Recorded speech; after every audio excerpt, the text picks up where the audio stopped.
Charlie and the Chocolate Factory, Chapter 3. Mr. Wonka and the Indian Prince.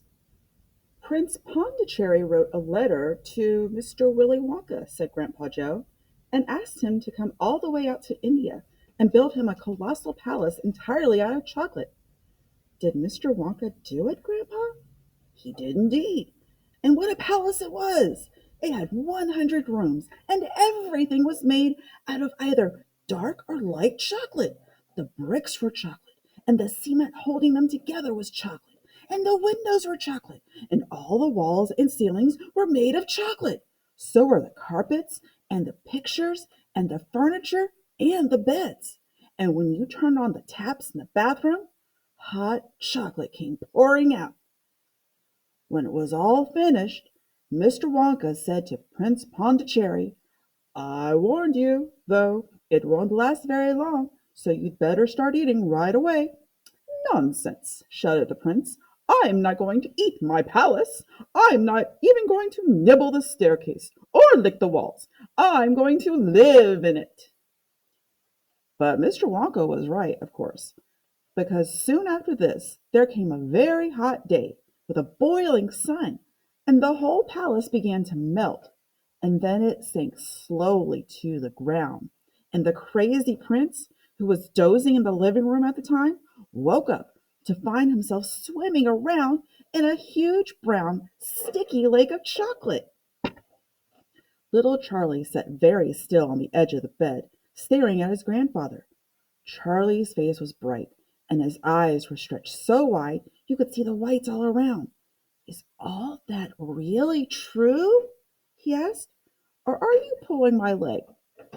"It's true!" cried all four of the old people at once. "Of course it's true. Ask anyone you like." "And I'll tell you something else that's true," said Grandpa Joe. And he leaned in closer to Charlie and lowered his voice to a soft secret whisper. "Nobody ever comes out."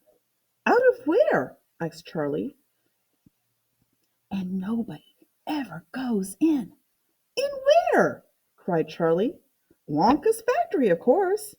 "Grandpa, what do you mean?" "I mean workers, Charlie." "Workers?" "All factories," said Grandpa Joe, "have workers streaming in and out of the gates in the mornings and evenings, except Wonka's. Have you ever seen a single person going into that place or coming out?"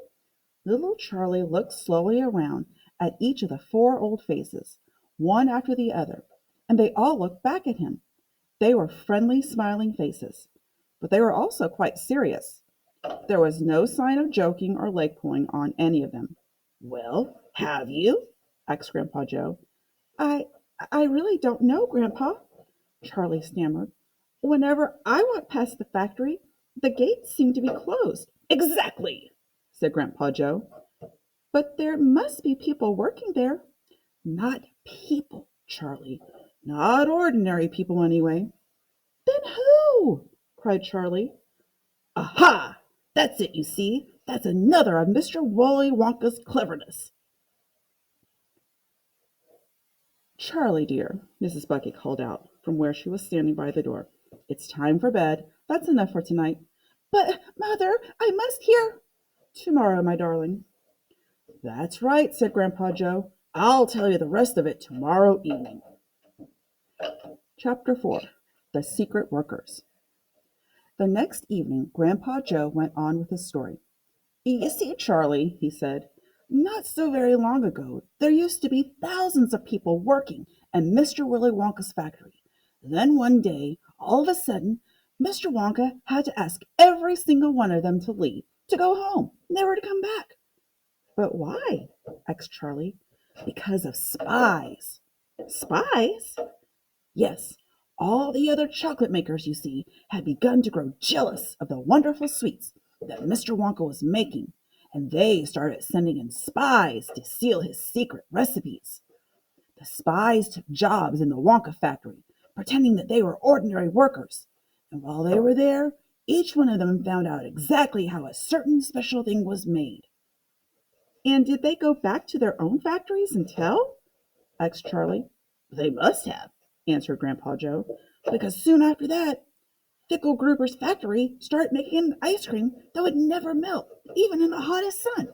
Then Mr. Prodnose's factory came out with a chewing gum that never lost its flavor, however much you chewed it.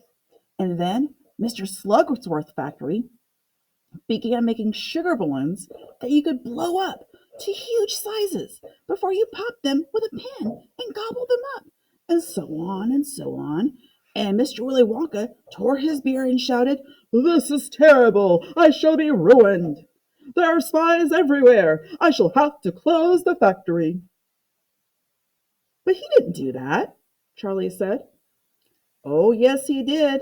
He told all the workers that he was sorry, but they would have to go home. Then he shut the main gates and fastened them with a chain. And suddenly, Wonka's giant chocolate factory became silent and deserted. The chimney stopped smoking. The machine stopped whirring. And from then on, not a single chocolate or sweet was made. Not a soul went in or out. And even Mr. Willy Wonka himself disappeared completely. Months and months went by, Grandpa Joe went on, but still the factory remained closed.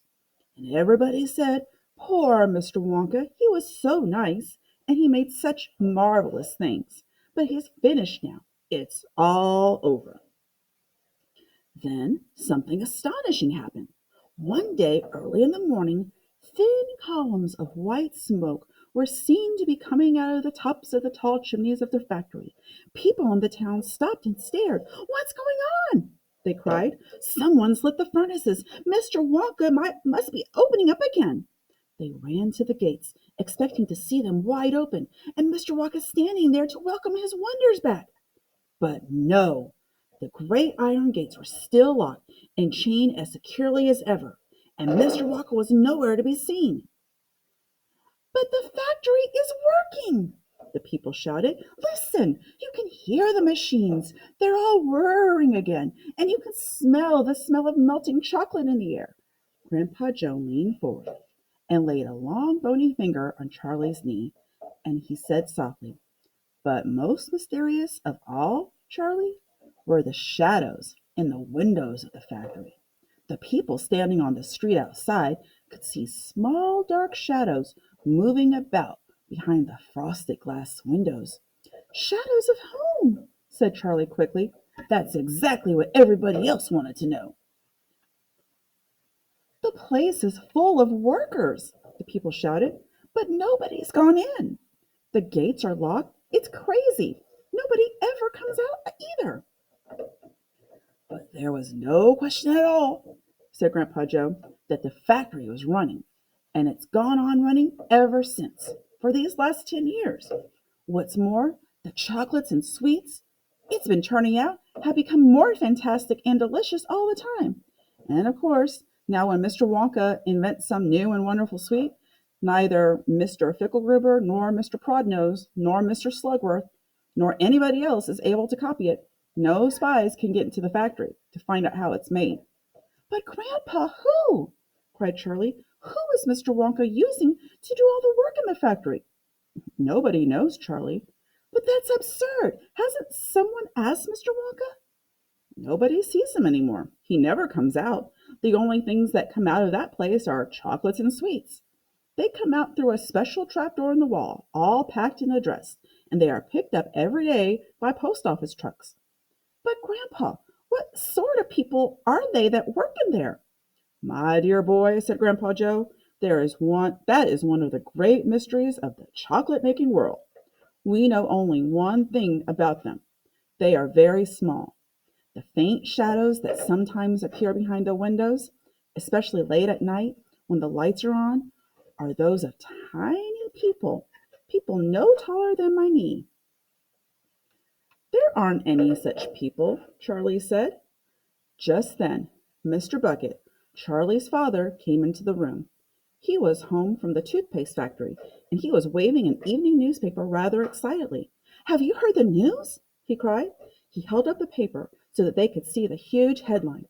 The headline said, "Wonka Factory to be opened at last to lucky few."